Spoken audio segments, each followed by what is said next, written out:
We begin to improve. We develop more strength. Again, like lifting weights, the first day we start lighter and the next day a little bit heavier, and we're going to move to stronger and stronger amounts till we're able to move our life in the direction we want as quickly as we can think it. That's our goal, to be able to use our personal power on a daily basis. Now, in order to do that, we've got to see what normally stops people from using their personal power. And that's the purpose of this tape. I want to share with you what I believe is the controlling force in all human behavior. What drives us? In other words, everyone could take action. Literally, if it's that simple, if all it takes to succeed is the ability to know what you want, take action, know if it's working, and keep changing until you get what you want, how come everybody doesn't do it? The reason is fear. And the fear is usually fear of failure or success or rejection. But the real word I would use for this thing we're afraid of is pain. I believe that every single person on this earth is driven by two forces. Number one, their need to avoid pain. And number two, their desire to gain pleasure. Those two twin forces are the drive behind all human behavior. So let me ask you a question. My guess would be this isn't the first set of self-improvement tapes that you've invested in your lifetime. Did you really use the last set you invested in? My hallucination is the answer is no, you didn't use them at least at the level you could have. And the reason I quote-unquote hallucinate that is I've found out the statistics show that less than 10% of the people who purchase tape programs ever listen to them in their entirety. That just blows my mind. Somebody's invested money, time, they wanted a result, but they didn't follow through. Or worse, they invested in a program and they listened to it and then they didn't use what they listened to. If there's anything that I'm going to try and push you to do as your friend and as your success coach, if you'll let me be that for you in this program, it's to get you to act on everything we talk about, to keep the ideas simple and focused, but get you to use them. See, you don't have to have a complicated idea to make a difference in your life. What you need are ideas that you apply. And that's what we're really going to go for 1,000% in this program. But the question is, how could somebody go to school? How could somebody go to a seminar? How could somebody read an excellent book and still not produce the results? So why didn't I follow through? I obviously wanted the results that I knew this book could give me. Why haven't you followed through on some of the things you know you really want? Why not? Why haven't you used your personal power and taken action? What has prevented you from taking action? And I would suggest to you it's what this tape is about. The two controlling forces have directed your life and kept you at times from taking action. And those forces, again, are the twin forces of pain and pleasure.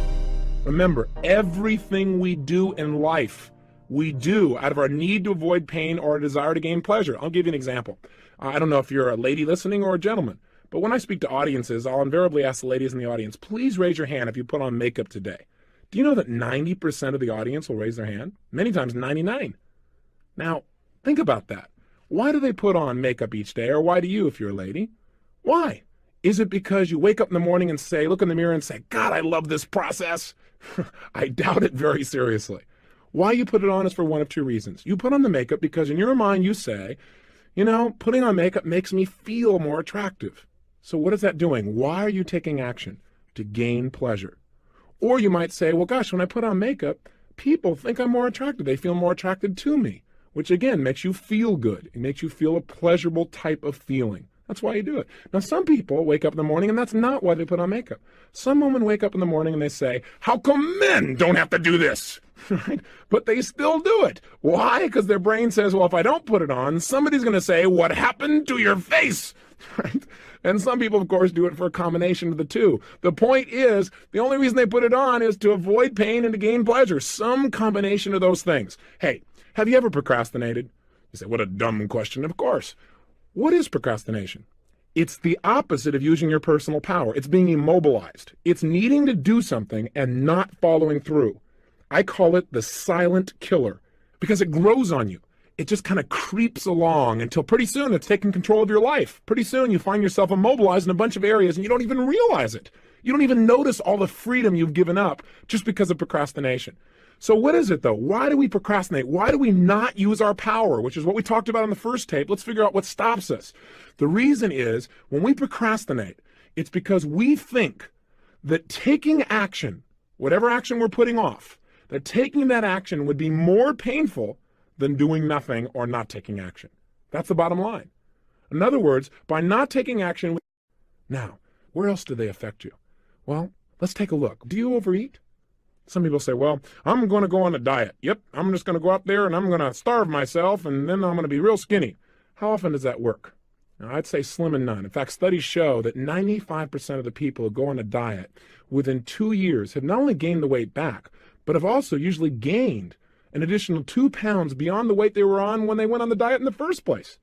See, trying to create more pain in your life rarely works because I got to tell you something. The need to avoid pain is biological. It's built into your nervous system. Why? Because it's a survival mechanism. And your brain is going to fight like crazy anytime it sees that you're asking it to do something that's going to lead to pain. So what do we need to do to change our eating patterns? What do we need to do so we get permanent weight loss and we have the physical health we want? Well, the first thing I would do if I were you is I'd find some of the foods that you're obviously addicted to.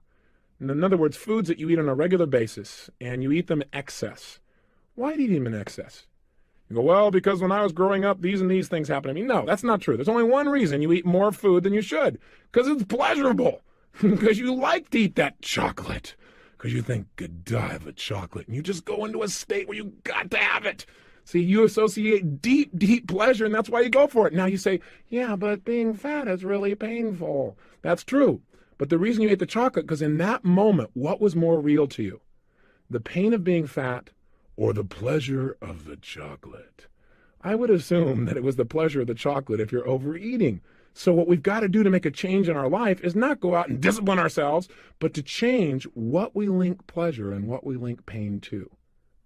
So what if you saw somebody that you were really attracted to and you wanted to be with them, you wanted to develop a relationship, but you didn't follow through? How come? Real simple, isn't it? Because you associated more pain to walking up and asking him for a date than not doing it. You thought, well, gosh, but if I could do it, I could have the pleasure. But which one was a more powerful motivating force? The pleasure of being in a relationship or the potential pain of being rejected? If you didn't follow through, I'm sorry to sound so simplistic, but let's talk about what really drives human behavior. And I think there are certain basic fundamentals that drive our behavior. And when we understand them, we can start to utilize them to change our life. And if we don't understand them, then what we do is we keep running up against the brick wall. Have you experienced that? Where you're trying to make a change, but it never happens.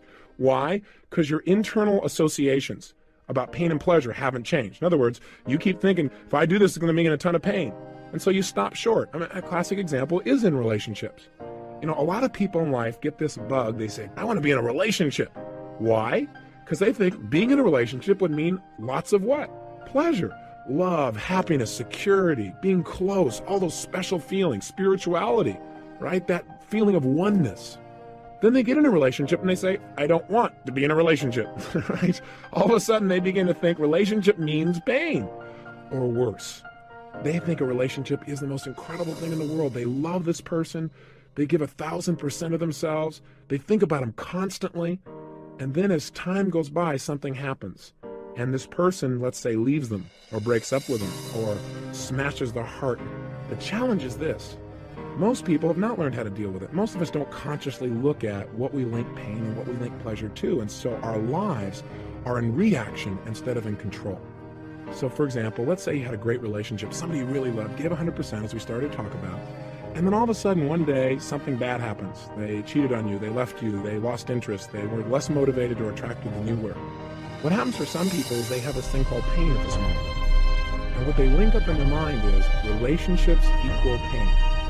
Now there's a problem, because also in their mind, they have this other association in their nervous system, and that association is relationships equal pleasure. So what happens in the future? Well, for a long time, this person will probably avoid relationships. You know, they won't get too attracted. They won't express themselves real fully, or they'll be a little bit more closed down. Does this sound like somebody you know? Maybe somebody you know personally? And then what happens is eventually, you know, maybe some of the pain wears off. And they see somebody and they get attracted or they develop a neat relationship and it starts to grow. But there's a point in the relationship when it's going really, really well, when all of a sudden that person begins to sabotage the relationship. Now, have you ever done that? Usually it's because inside your mind, something has happened and your brain's going, oh my gosh, I'm getting all this pleasure. But I know what's happening next. Relationships will equal pain eventually, so I better get out quick before the pain gets here.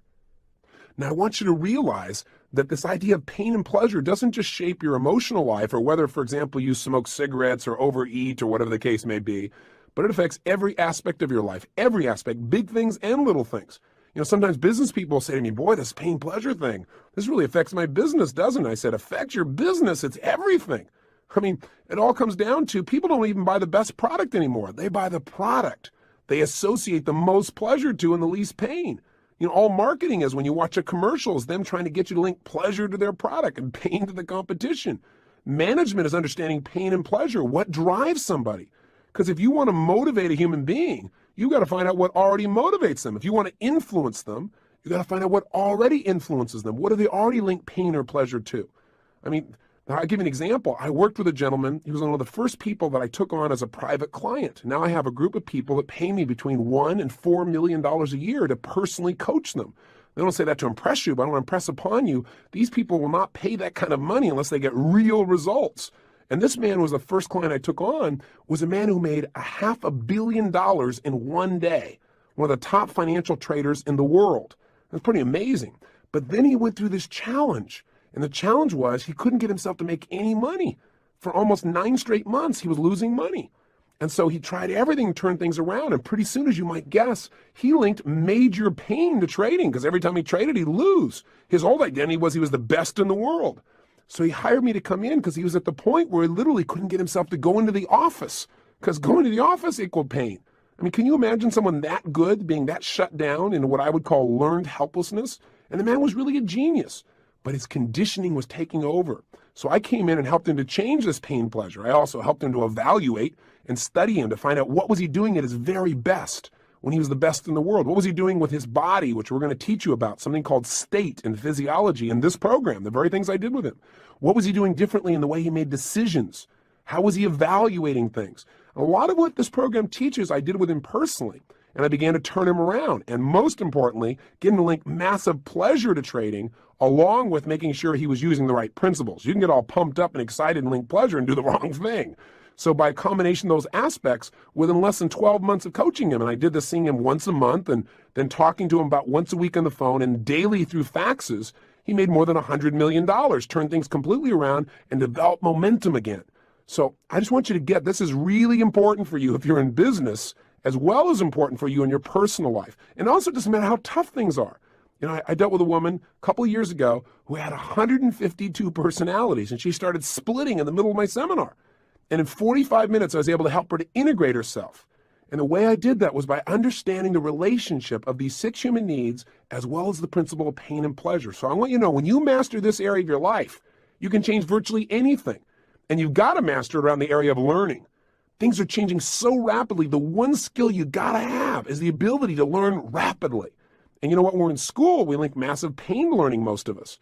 And so kids, boy, you can turn them around so easily when you entertain them a little bit. I try to make this little tape program somewhat entertaining. I just got my voice to try and do it and tease you and push you, but hopefully you can feel the difference, and you will over the next few days as we go through each day, day after day, building momentum. But you know what? The secret is to realize there's so much information. The only stuff we pay attention to is the stuff that moves us emotionally, something that inspires us or makes us laugh or makes us cry or makes us feel. That's the stuff we remember, and that's the stuff we use. So pain and pleasure is shaping every area of your life. And what we want to do in this tape is really start to take control of it. So we're not in reaction to our old conditioning, but we're in charge of it. And the first step to that is awareness of this principle, the awareness that this is shaping us and how it works. So the controlling force of our life, then, the thing that directs our life, is what we link pain and what we link pleasure to. Think about it. Advertisers know all about this, don't they? Advertisers know that if we're going to get people to take action, to use their power to buy things, we got to get them to associate pleasurable feelings to our product or show them how they can eliminate some pain they already have by buying our product. Think about it. Isn't that what they really did in those old AT&T commercials? AT&T tried to give you the pleasure and the pain. What'd they do? They didn't come on with a commercial and say, listen, I know you miss your mother, call her. No, no, no. First, they took out a big knife and they stabbed you in the chest with it, right? They came out there and they showed this poor old lady saying, gosh, my son hasn't called me in forever. I miss him. He probably doesn't even love me anymore. Oh my gosh, I'm being left alone. So all the grandmas in the world start to feel pain because they realize their son hasn't called them in at least 15 minutes. On the other side, right, here is the sons out there in the world and or daughters who are watching this going, guilt, guilt, oh gosh, I've been busy, oh gosh, I need a call and everything else. And pretty soon what happens is in the same 30 seconds after making you feel all this pain for not calling, they then show you that by calling, you'll get what? Pleasure.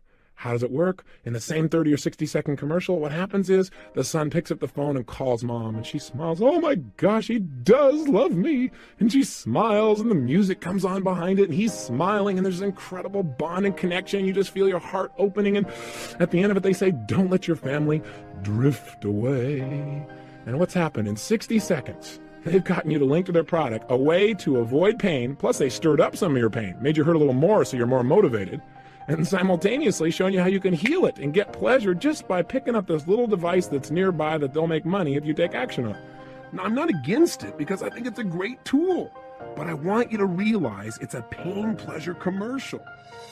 And then there was Citibank Visa, right? It's interesting to see what Citibank used to motivate people versus, say, American Express and what they used. They both had two classic commercials. In the Citibank commercial, there's a dark background, and a man comes on, and he's got a lot of pain. And he says, yeah, I got the phone call. It's 4 o'clock in the morning. My father was having a heart attack. I had no money.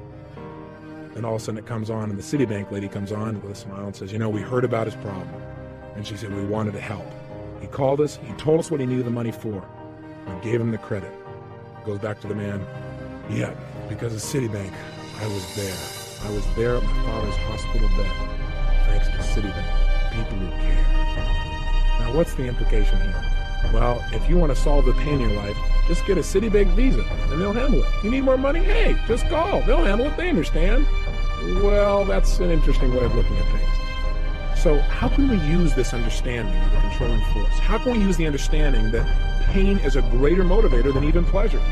Well, the way to use it is to begin to understand that in any moment in time, our reality is based on whatever we focus on. That is, at any moment in time, whatever you focus on is what's most real to you. For example, if you're looking at that piece of chocolate and you think about eating the chocolate and you just let your mind flow based on its old associations, it might say, yumbo, it's time to eat. You might immediately get that pleasure feeling.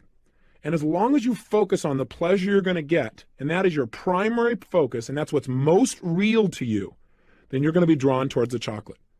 But haven't you also had times where you didn't eat the chocolate? Or you didn't eat something that normally you're kind of addicted to? Haven't there been times when you've stopped yourself? How have you done that? The answer is you changed your focus, and you focused on the pain you probably would experience or the pleasure you would get by not eating the chocolate. So what you did is, instead of just thinking intellectually, well, yeah, not eating the chocolate will make me thinner, you literally focused on, hey, I'm going to be going to this particular ball and I want to look like $1 million. I want to feel strong. If I eat that chocolate, I'm going to feel lousy. I'm going to feel bloated. I'm going to feel heavy. So you began to focus on all the pain plus all the pleasure you'd get by not eating it. And your behavior changed. Isn't that true? If you've ever stuck to a diet, for example, isn't it true that the way you stuck to it is one day you finally got to the point where you'd had it? You said, look, I looked in the mirror one day, or somebody said something to you, or you noticed that you were just feeling sloppy and tired, and you went through what I call threshold. Threshold is when you experience so much pain, you said, I've had it. That's it. No more. And then you begin to find a way to change it. Well, I believe that you can do this with anything at any moment in time, and I know you can. All you got to do is control your mental focus. So if you want to change your behavior, you must focus on how not doing something is going to be more painful than just going for it. In other words, link not taking action as being more painful than just doing it. Just the way we talked about with procrastination, do it to yourself up front. Don't wait till life puts you in a pressure situation where you feel like you have to do something. Does that make sense? So how can we use this in other areas of our life? Do the same thing. You want to connect with somebody, you want to make sure you communicate with them, then think about, if I don't do this, I know I feel busy, I know I feel overloaded, but if I don't call them here on their birthday or on Easter, how's it going to make them feel? How am I going to feel? You know, that would be painful. If I just made the call and I connect with them and they feel appreciated, how's that going to make me feel? Pleasurable. Use pain and pleasure instead of having pain and pleasure use you. That's the secret to success. You do that and you're in control of your life. You don't do that and life controls you. And unfortunately for most people, life controls them. So let's change it. And in the next tape, we're going to talk about specifically how to change what we associate pain and pleasure to. But step number one is just getting clear that this is the controlling force of your life. If there's anything you want to do and you can't figure out why you're not doing it, there's a simple answer. You link more pain to doing it than not doing it. Hey, if you don't have enough money, for example, I know that's an issue for a lot of people. It was for a good deal of my life. If you don't have money, there's only one reason. You link more pain to having more money than to not having it. Now you say, okay, Tony, you've been okay up until now. Now you've gone over threshold. I don't buy that theory. Hey, I wouldn't have bought it either, but it's true. I got to tell you something. You're an intelligent person. You have the ability to produce results. You had enough personal power to make a phone call, put your money on the line, and now you're following through and listening to it. You're in that top 1/10 of 1%, literally. I mean, you aren't just somebody who's just hanging out. You're willing to do something about it. Even with all of that, your ability to follow through, if you don't have the money that you want in your life, imagine motivating your life as being a scale, if you would. And on one side is pain and the other is pleasure. And your brain is always weighing, if I take this action, what's it going to mean? More pleasure and less pain, or more pain and less pleasure? If you're not following through, it's because you've got that scale weighted in the opposite direction as it needs to be. And if you're going to change your behavior and use your personal power, then you've got to change what you associate pain and pleasure to. If you're sabotaging your success in any area of your life, it's exactly the same reason. You're having what I call approach avoidance. That is, you have a mixed set of associations about pain and pleasure. As I gave you the earlier example, in a relationship, I want to be in a relationship. It'll mean pleasure. But then you get into it and you start to notice some things and your brain says, oh, it might end. It might mean pain. And so you start to make relationships work and you sabotage them. You may do the same thing financially. I want money because money will mean for me maybe more freedom, or I could give to my friends, or I could buy my kids something, or I could travel the world, or I could learn something new, or I could hire this best coach in the world to do something for me. And yet at the same time, your brain's going, yeah, but then I'll get judged, or yeah, I'll have to give up all this stuff, or I'll have no time with my family and all this pain. And so you don't follow through and you begin to sabotage financially. If you're going to change that once and for all, forever, you've got to right now decide that you control the focus of your mind. And that if you're not following through, all you have to do is focus on what's the pain I'm going to have if I don't do this. Most of us focus on, well, what will be the pain if I take action? And we keep ourselves from using our personal power. Your focus has to be, what will be the pain if I don't do it? What will be the ultimate price if I don't follow through? What will it cost me emotionally, spiritually, physically, financially, in my life? What will happen to the juice and passion of my life if I don't follow through? If you start asking those questions, you'll be able to motivate yourself. And when we get into the goal setting workshop in this program, you're going to find that I'm going to show you not only how to set goals and find out why. So let me give you an assignment. And then tomorrow, we're going to show you how to make changes rapidly. But let's make some changes right now, okay? Take out your journal. I want you to write down 4 actions that you need to take in your life that you've been putting off. Now, I know you made some decisions a day or so ago, but I want you to look at 4 more things. What are 4 actions that you need to take? Maybe you need to lose some weight. Maybe you need to stop smoking. Maybe what you need to do is need to make a phone call you haven't followed through on. Maybe it's initiating a new job interview for you. Maybe what it is communicating to somebody that you really, really are attracted. Or maybe it's you're in a relationship with somebody and you haven't communicated how much you really love them in a long time, real directly. You're kind of taking it for granted. I don't know what it is. But I want you right now to write down what are 4 actions that you could take immediately that you've been putting off. You know you should take, but you haven't done it.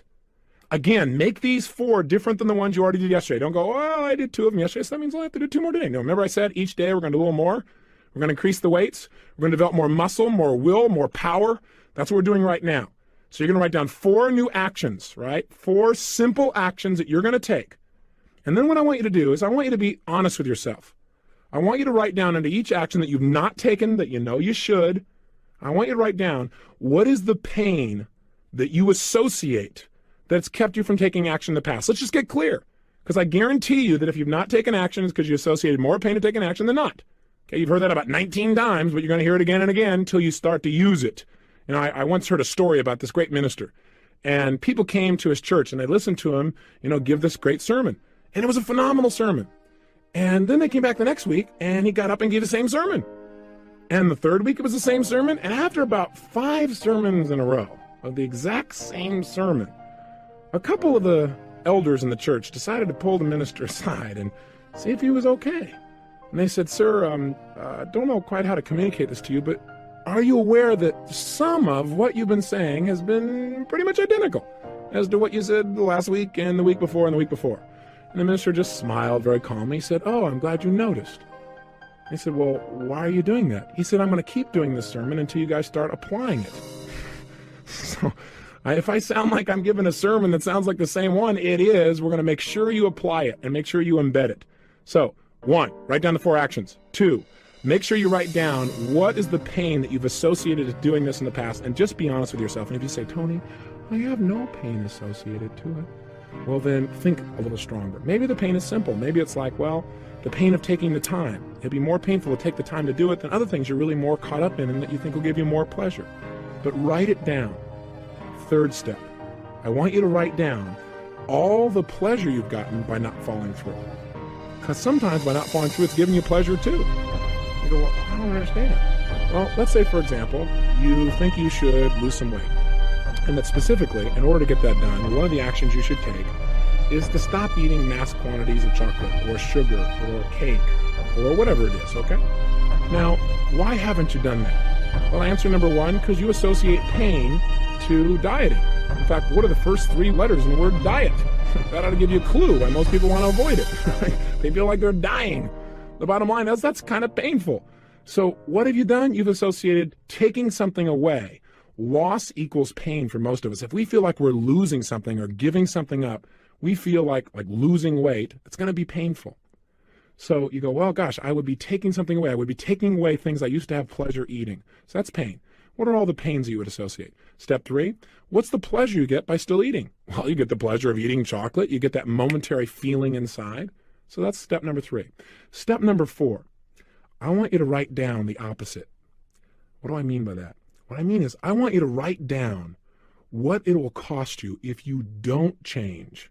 That is, if you don't stop eating chocolate in mass quantities, if you don't stop smoking, if you don't make that phone call that you know you need to make, if you don't start consistently working out each day, if you don't go out and really make an effort, even though it may be difficult, to get through to that person who in the past has made you mad. If you don't do that, what's it going to cost you? And be honest with yourself. What will it cost you over the next 2, 3, 4, or 5 years? What's it going to cost you emotionally? What's it going to cost you in your self-image? What will it cost you in your physical energy level? What will it cost you in your feelings of self-esteem? What will it cost you financially? What will it cost you in your direct relationships with the people you care about most? And I really want you to hone it down. And how does that make you feel? In other words, don't just go, well, it'll cost me money. Well, I will be fat. That's not enough. You got to remember, what drives us are our emotions, not just our intellect.